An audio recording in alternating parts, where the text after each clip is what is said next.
title of the lecture is Evolution of Party System in India, and today I'll be discussing about the evolution of the party system in stages. We can say till 1967, Indian party system followed a one-party dominance model where the Congress was in a predominant position. After 1967, there has been a transition and slowly regional parties and the state parties have come up. They have become powerful, they have strengthened their position and formed multi-party coalition models at several stages. In a democracy, the political parties play a very important role. They are a link between the government and the people. They try to satisfy the aspirations and the wishes of the people, and they try to make an agenda which will satisfy the people, because at the end of their tenure, they have to get to the vote bank and finally form another government only when they get the support of the vote bank. Professor Lasky has defined that political parties are inevitable in a democracy, and a vibrant democracy will function well only when the political parties play their role well. India has several numbers of political parties, and ideologically they can be classified into leftist, centrist, rightist, communal or secular parties. There are national parties, regional parties. At this point of time, there are 6 national parties. They are Bahujan Samaj Party, Bharatiya Janata Party, Communist Party of India, Communist Party of India Marxist, Indian National Congress, and the Nationalist Congress Party. The regional parties, as I've already said, that they have also come up, and they are playing not only a major role in state politics, they're also playing a very significant role in the national politics. Among the regional parties, there are Biju Janata Dal in Orissa, Dravida Munitra Kazhagam, and All India Anna Dravida Munitra Kazhagam in Tamil Nadu, Telugu Desam Party in Andhra Pradesh, Shiromani Akali Dal in Punjab, Ashom Gano Porishad in Assam, All India Trinamool Congress in West Bengal. All political parties in India have played a very constructive role in maintaining a strong democracy. Post-Indian independence, we find that the Congress party had a predominant position. Historically, the Congress party had played a very important role in the struggle for independence. So, it had a legitimacy and the people believed in the Congress, and we find that till 1967 that the Congress is having a predominant position in the national political scenario. Indian National Congress had a very good networking system where the national party leaders could have good communication with the grassroots leaders, and this communication and networking helped the Congress to get to know about the demands and wishes of the people at the ground level. The aspirations and the requirements of the local leaders could reach the national leaders, and it was found in the agenda of the Congress. During this time, that is till 1967, the Congress had been successful in bringing the traditional and the modern needs closer. This is a time when the opposition parties were not yet successful to become an alternative to Congress. Robert Dahl had stated that dominant status was given to the Congress because it got 50% of the popular votes and a good representation in Parliament. Here I would like to add that Maurice Duverger was the first one who introduced the term dominance in 1951, and from this term we get that Congress was a dominant party ruling the centre as well as in states till 1967. But the death of Pandit Nehru impacted the Indian political scene. Nehru's death led to a leadership crisis within the party. Dissident groups came up in many parts of Bengal within the Congress party. Some of the dissident groups are the Jana Congress in Bengal, Madhya Pradesh and Orissa, Jana Kranti Dal in Bihar, Jana Paksha in Mysore, and Jana Party in Rajasthan. During this time, several corruption charges also came up against the Congress. The overall scenario was also becoming difficult for the Congress to remain the dominant party.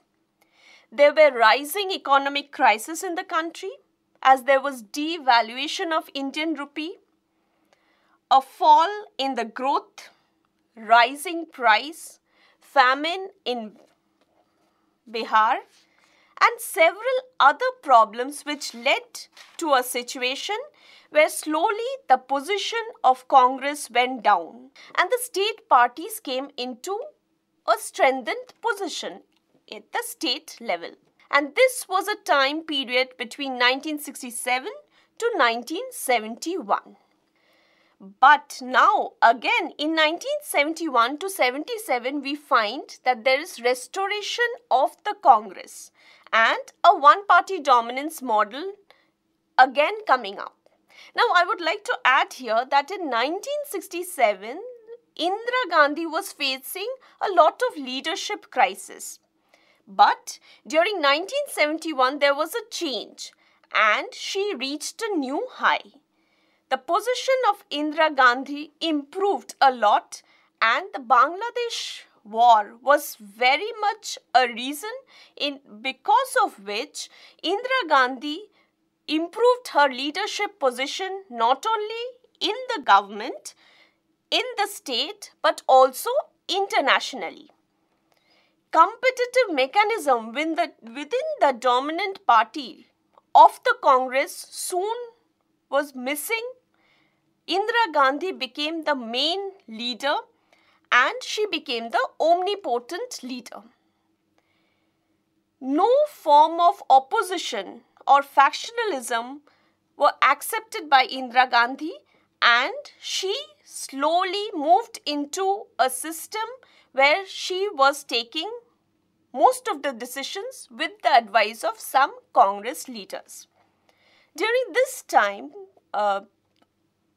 Professor Rajni Kothari has stated that there was a shift in the position of the Congress party. There was this transformation of the Congress party from a movement to a government and finally a caucus which happened during the emergency. There was complete identification of the party and the government.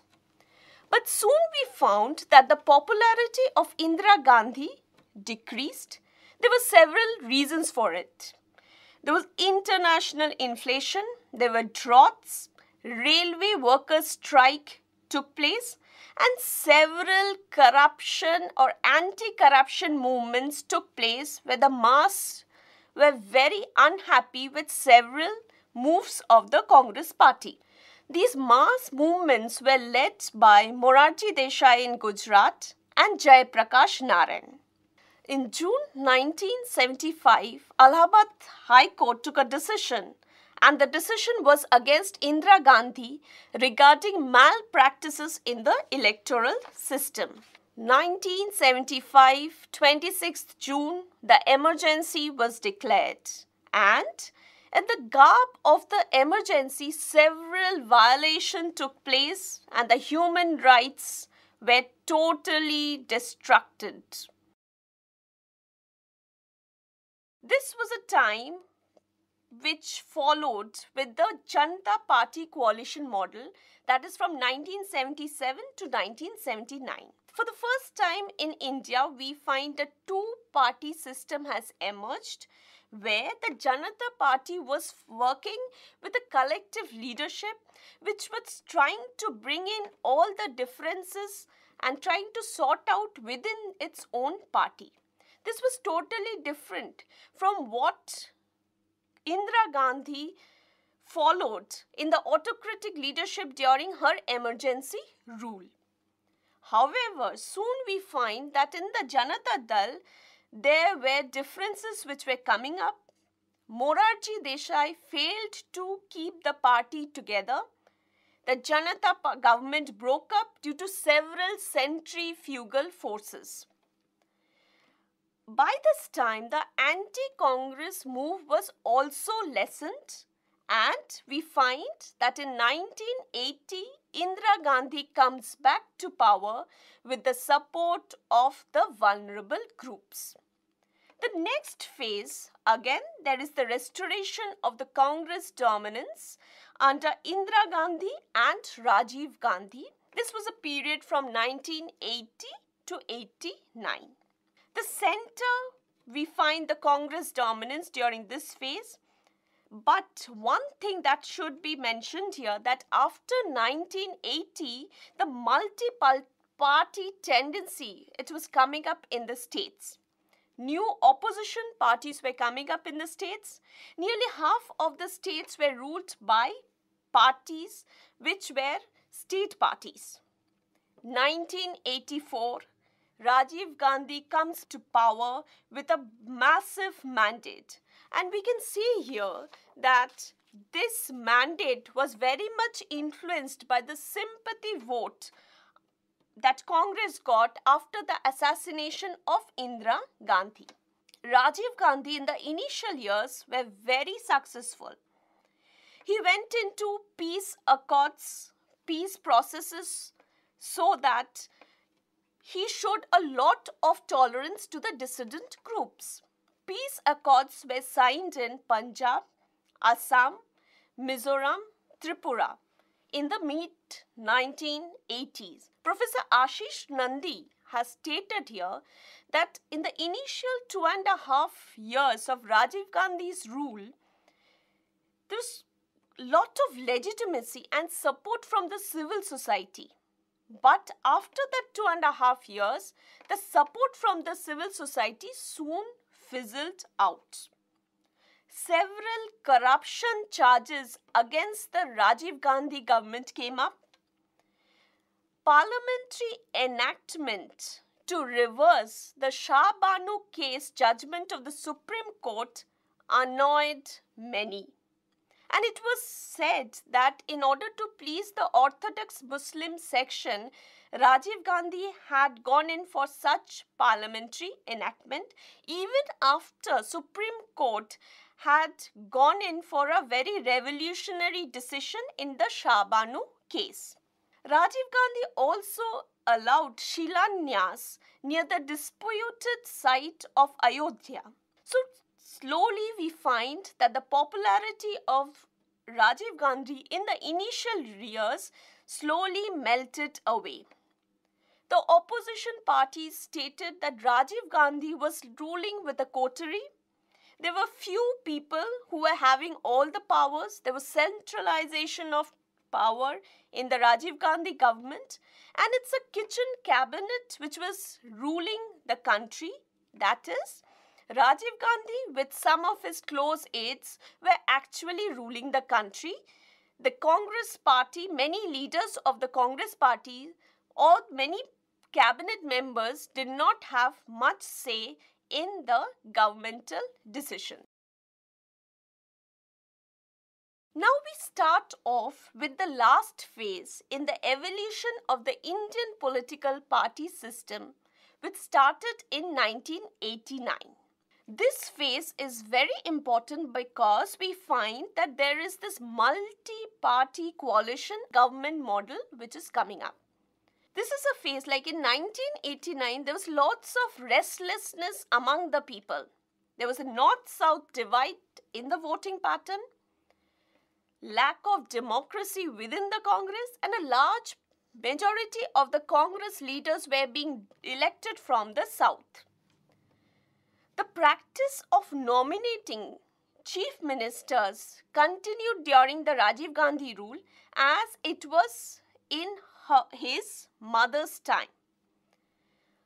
1989 election was important because the opposition gave a strong fight.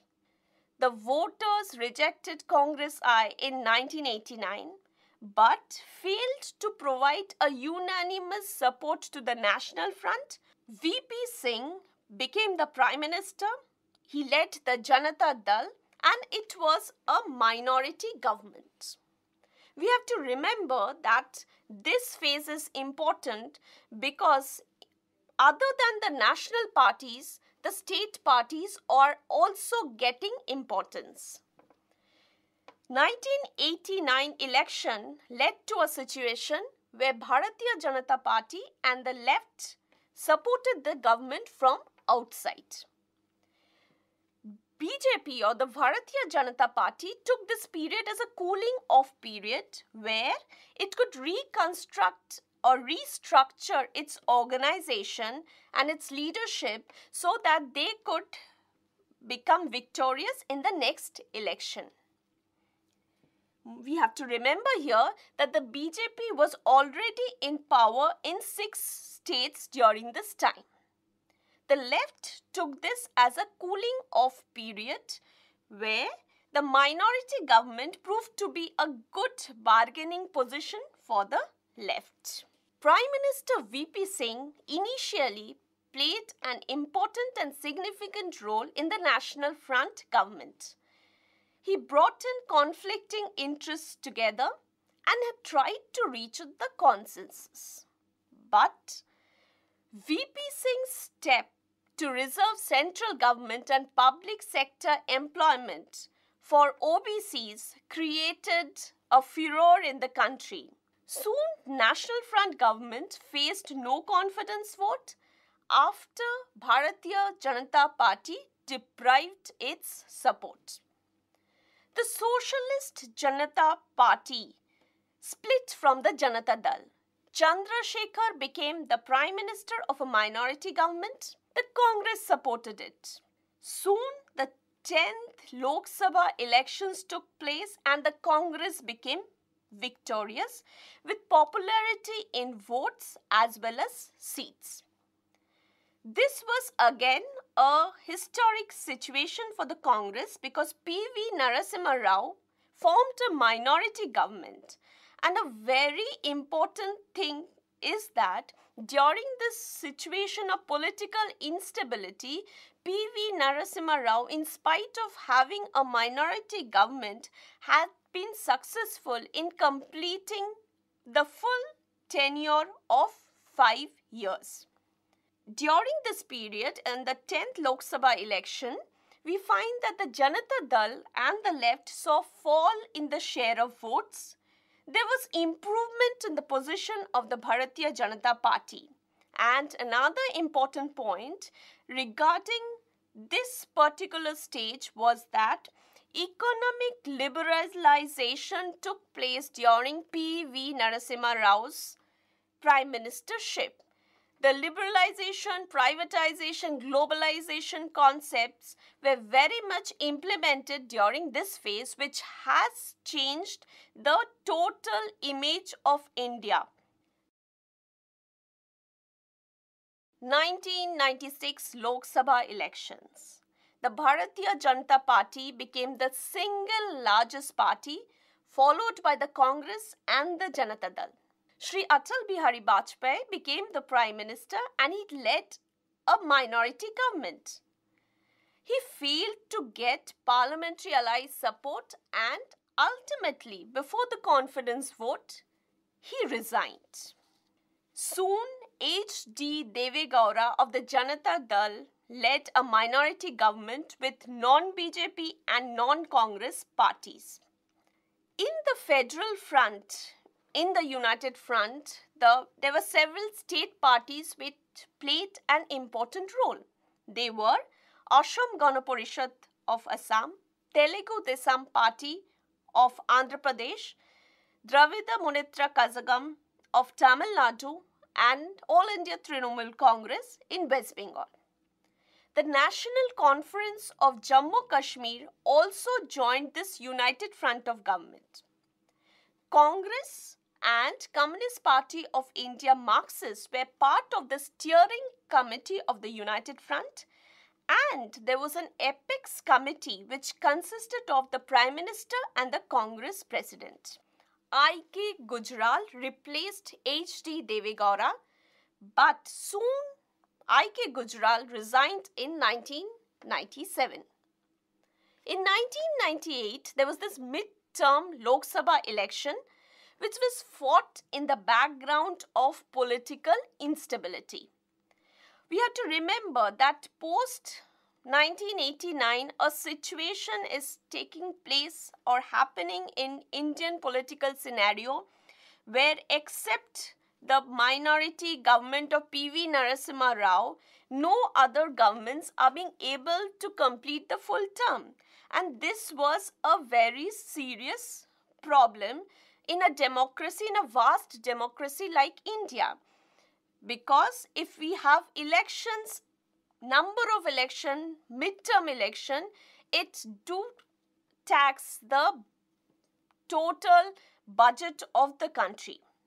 So, I would like to carry on with this. Midterm Lok Sabha election happened in 1998 and BJP formed a new alliance with some of the political parties, the state parties like AIADMK in Tamil Nadu, that is All India Anna Dravida Munnetra Kazhagam in Tamil Nadu, Lok Shakti in Karnataka, All India Trinamool Congress in West Bengal, Telugu Desam Party Lakshmi Parvati in Andhra Pradesh, Biju Janata Dal in Orissa, HVP in Haryana and Samata Party in Bihar.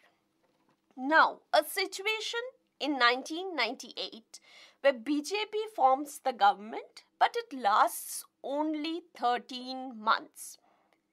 Soon, 1999 election, the National Democratic Alliance government comes up where the BJP is at the helm in the coalition.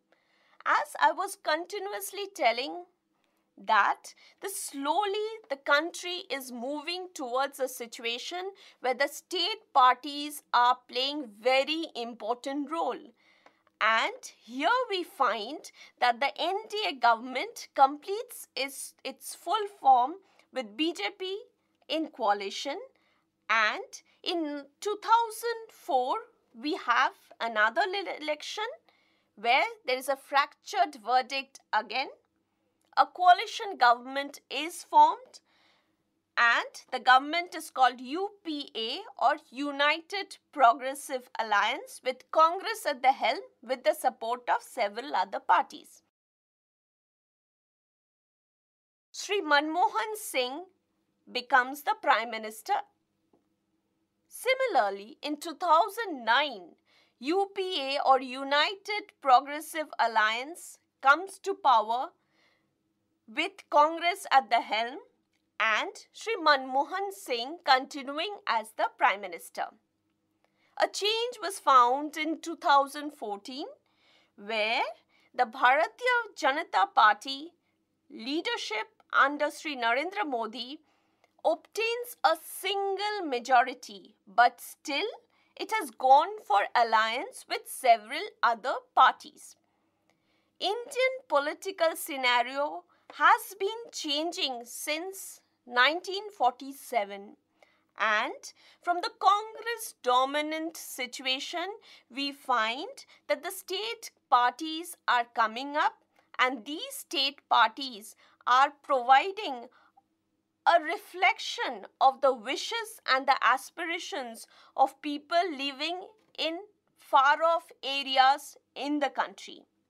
India is a country, is a federation, or as KC Ware states, it's a quasi-federation where the center has more powers than the states.